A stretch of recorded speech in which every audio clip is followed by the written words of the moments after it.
Hello everyone, welcome to Beyond the Court. Ever since the trade for KD, the Rockets have become a popular title favorite. Back then, they still had issues to solve. Extensions for players like JSJ were not settled. Dillon's departure left a 3-and-D gap. 1 week later, GM Stone in the front office made a string of moves. Some were extensions, some were signings. They turned the Rockets into the league's top wing group. The team now has both depth and size. They can even field to reliable starting fives. So how did Houston build a contender step by step after landing KD? In the West, the benchmark opponent is clear. It is the Thunder, the defending champions. How do the Rockets match up with them?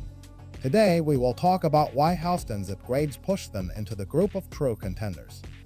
Let us first review the sequence of moves after mid-June.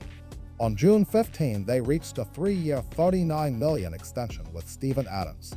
Aquaman's playoff value was obvious. Per 36 minutes, he gave 9.3 points, 10 points, 7 rebounds, and 1.86 blocks. More importantly, with him on the floor, the Rockets dominated the glass against the Warriors. Kerr was forced into extreme tactics, and Udoka sometimes had to adjust by taking Adams off.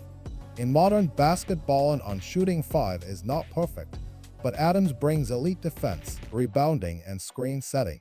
In Game 6 against the Warriors, he had 17 points, 5 rebounds, 3 blocks, and a plus 15. Across the series with Adams on the court, the Rockets were plus 13.6 per 100 possessions. With him off, they were minus 12.1. That is irreplaceable tactical value. His salary also declines over time, down to about $12 million in 2027 to 2028. It is a bargain. It also signals that Houston will keep the Sengun plus Adams combo inside. That clearly targets the Thunder. Next came the blockbuster KD trade. We already detailed how KD solves Houston's problems in last week's video, so we will not repeat it here. Soon after KD, the team handled a favor. He declined a player option near $45 million and signed to years $50 million, with a player option again in year 2. By taking less, Afevi helped open a full mid-level slot around $11.1 million. He matters to this roster.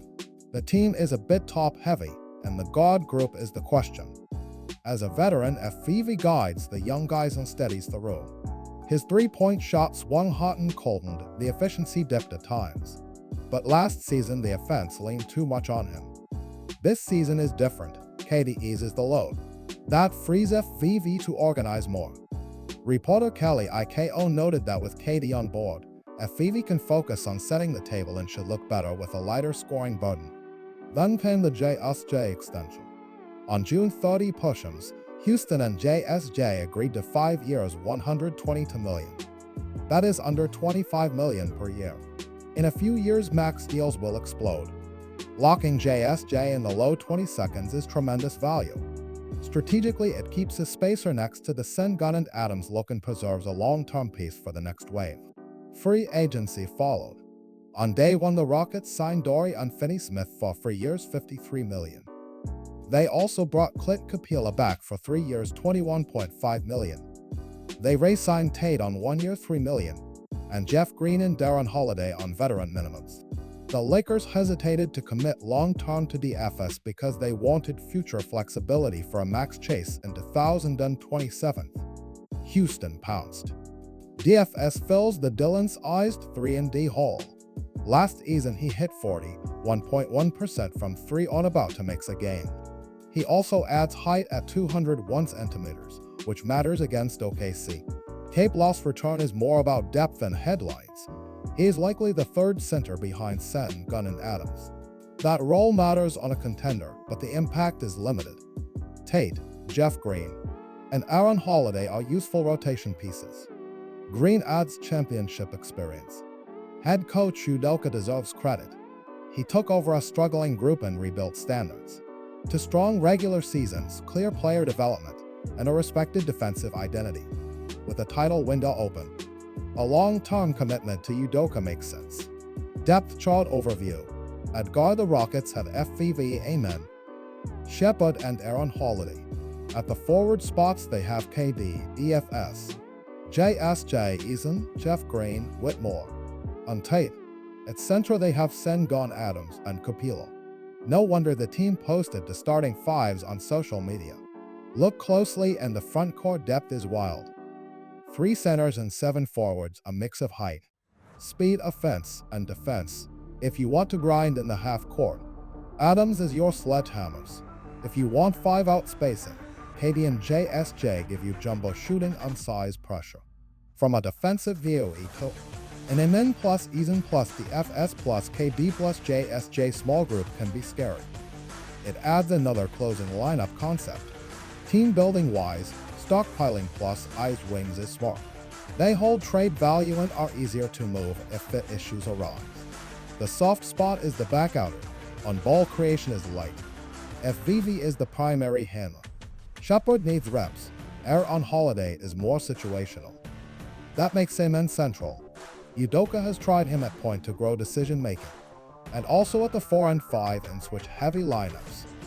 With so many wings, and men could spend more time at the 1 and 2. He is a major swing piece for the fan base.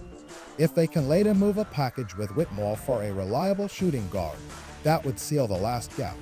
Now the matchup with the Thunders. From Houston's view to key standout. First, size and length up front. Second, defensive versatility on depth. Houston may have the most indulgent front court in the league. KD's mismatch-proof isolation and clutch shot making, plus Sengun's high post playmaking can bend any scheme. DFS spacing helps KD. Adams and Capello boost the offensive glass and the screen and roll game. OKC can be light on wing height. Houston can keep for players over 2 meters on the floor. They can even try a jumbo look with Amen, KD, JSJ, Sengun, and Adams to attack the rim and slow OKC's transition. Defensively, Houston's strengths are Amen at the point of attack, Eason and DFS's roamers, and Adams protecting the paint. The weaknesses are that FVV can be targeted by SGI and KD's lateral quickness is not what it once was for long primary assignments. From OKC's side, the edges are clear. Their defense stretches and snaps back with elite speed. They love pushing you to the sideline and corner and then swiping when hubs like Sengun show the ball. They were the top defense for a reason. Dorton to Jade switch across positions. Chet anchors the paint. If Houston leans too much on isolation, OKC can solve it. One note on Chet against Sengun. In a small regular season sample, there were a bit over 11 minutes with Chet directly on Sengun. Second only to his time on Jokic, Sengun shot 5 for 13, 38.5% in that window. Small sample, but worth noting. Pass to victory. For Houston, crush the offensive glass, trust KD's def shot equity, and hide the guard line weaknesses. Use Sengun and Adams to slow OKC's transition. In clutch time, let KD finish. Attack OKC's wing height gap. On defense, put a man on SGA. When FVV plays, reduce his on-ball load and use him as a spot-up threat. For OKC, span SGI and Chet in pick and roll to force off switches for Sengun, then drive and kick. Push the pace, especially when Adams or an older Capello out there. Wear down KD with waves of Dorton J-Dub deny touches, and hunt turnovers. Over a best of 7. The Thunder are slight favorites unless Houston upgrades the back outer. With that upgrade, it becomes a coin flip. We are still months away from the 25 to 2026 regular season, so this is theory on paper for now. When they meet for real, we will break down the details. Either way, the newly crowned Thunder now have a true rival in the West, with Denver also improving. The path to a repeat gets tougher. Back to Houston. This roster blends size, athletic pop, veteran experience, and two-way balance. It is a real title core. KD turns 37 before the season. This might be his best and last chance to win as the centerpiece. Will it end in a title and a sunset, or a repeat of the frustrations in Brooklyn and Phoenix? We will soon find out.